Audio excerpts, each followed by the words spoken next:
સુરત શહેરના પુણાગામ તળાવના main gate પાસે બનેલી ચકચારીત અને ભયાનક હત્યાની ઘટનાનો સુરત ક્રાઇમ બ્રાન્ચે ગણતરીના કલાકોમાં પર્દાફાશ કર્યો છે. પુણા વિસ્તારના એસએમસી ગાર્ડન પાસે લોહીલુણ હાલતમાં મળી આવેલા શબના ગુનામાં ક્રાઇમ બ્રાન્ચે 4 આરોપીઓની ધરપકડ કરી છે. મળતી માહિતી અનુસાર મૃતકના પિતરાઈ ભાઈ અજીત ભરત વાઘેલા, તેના સસરા જયંતિ પરમાર, મિત્ર રાહુલ પરમાર અને વીરભાઈ વાઘેલા એમ કુલ 4 આરોપીની ધરપકડ કરવામાં આવી છે. પુણા વિસ્તારના એસએમસી ગાર્ડન પાસે લોહીલુહાણ હાલતમાં મળી આવેલા સબના ગુનામાં ક્રાઇમ બ્રાન્ચે 4 આરોપીની ધરપકડ કરી છે.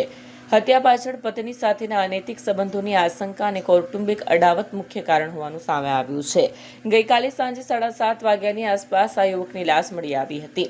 મૃતકના ગળા, છાતી અને શરીરના અન્ય ભાગે તીક્ષ્ણ હથિયાર અને ભારે પદાર્થો વડે ઘાતકી હુમલો કરવામાં આવ્યો હતો. સીસીટીવી અને ટેકનિકલ સર્વેલન્સના આધારે પોલીસે હત્યારાઓને ભાવનગર અને અમરેલી જિલ્લામાંથી ઝડપી લીધા હતા. ગઈકાલે સુરત શહેરમાં પૂણા વિસ્તારમાં એસએમસી ગાર્ડન પર એક માણસના ગળામાં ઇન્જરી સાથેની એક ડેડ બોડી મળી આવી હતી.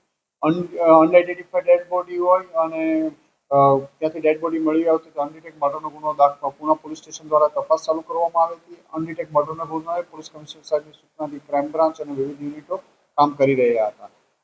સૌપ્રથમ ડેડ બોડી આઈડેન્ટિફાઈ કરવામાં આવી તો ખબર પડી કે એક કરણ વાઘેલા કરીને છે, જેનું ભાવનગર જિલ્લાના સિહોર તાલુકાના બુઢાણા ગામનો રહેવાસી છે અને એક દિવસ પહેલા ત્યાંથી અહીંયા આવેલો હતો.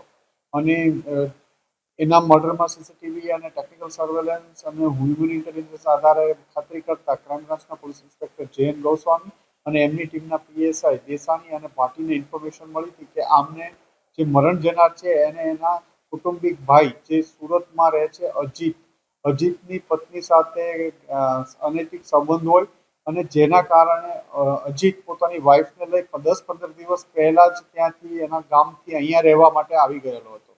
અહીંયા આવ્યા બાદ એને ગામથી ગઈકાલે ખબર પડી કે મરણ જનાર કરણ પણ સુરત આવવા નીકળ્યો છે અને અહીંયા આને મળવા માટે પ્રયત્ન કરવાનો છે. એ દરમિયાન ગઈકાલે અજીતના મિત્ર કરણે એને જાણ કરી કે એ એસએમસીના ગાર્ડન પાસે પૂણા છે, જેથી એ તુરંત કરણ ને મારવા માટે અજીત પોતાના સસરાને બોલાવી લીધા છે. એના સસરાનું નામ જયંતિભાઈ પરમાર છે. ઉપરાંત એના મિત્ર જેને જાણ કરી હતી રાહુલ અને એની માસીના દીકરા વીર તથા અન્ય 2-3 ઇસમોને લઈ એ ફટાફટ ત્યાં પહોંચ્યો અને એને મળી આવતા એને મારી નાખી આ લોકો ભાગી ગયેલા હતા. ક્રાઇમ બ્રાન્ચની વિવિધ ટીમો કામે લાગેલી હતી. ગઈકાલે ભાવનગર અને અમરેલી જિલ્લામાં એમની હોવાની શક્યતાના આધારે મર્ડર થયાના 1 કલાક બાદ જ ક્રાઇમ બ્રાન્ચની અલગ અલગ ટીમો અલગ અલગ જગ્યાએ રવાના કરવામાં આવી હતી. એમાં જે એના સસરા અને એ અહીંથી મળી આવ્યા હતા. ઉપરાંત 3 જણા કલ ભાવનગર અમરેલી જિલ્લાના લીલિયા ગામ પાસેથી મળી આવ્યા છે.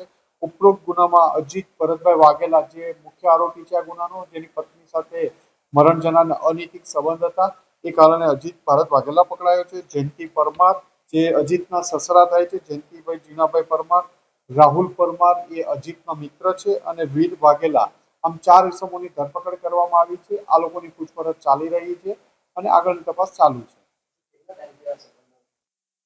એ ઘણા લાંબા સમયથી એમની સાથે સંબંધ હતા, જેના કારણે અજીત પોતાના ગામ છોડી અને સુરત રહેવા માટે છેલ્લા 15-20 દિવસથી આવ્યો હતો અને આ જ કારણોસર મરણ જનાર પણ ગામથી અહીંયા આવતા એને ખબર પડતા એની મર્ડર કરવામાં આવ્યું.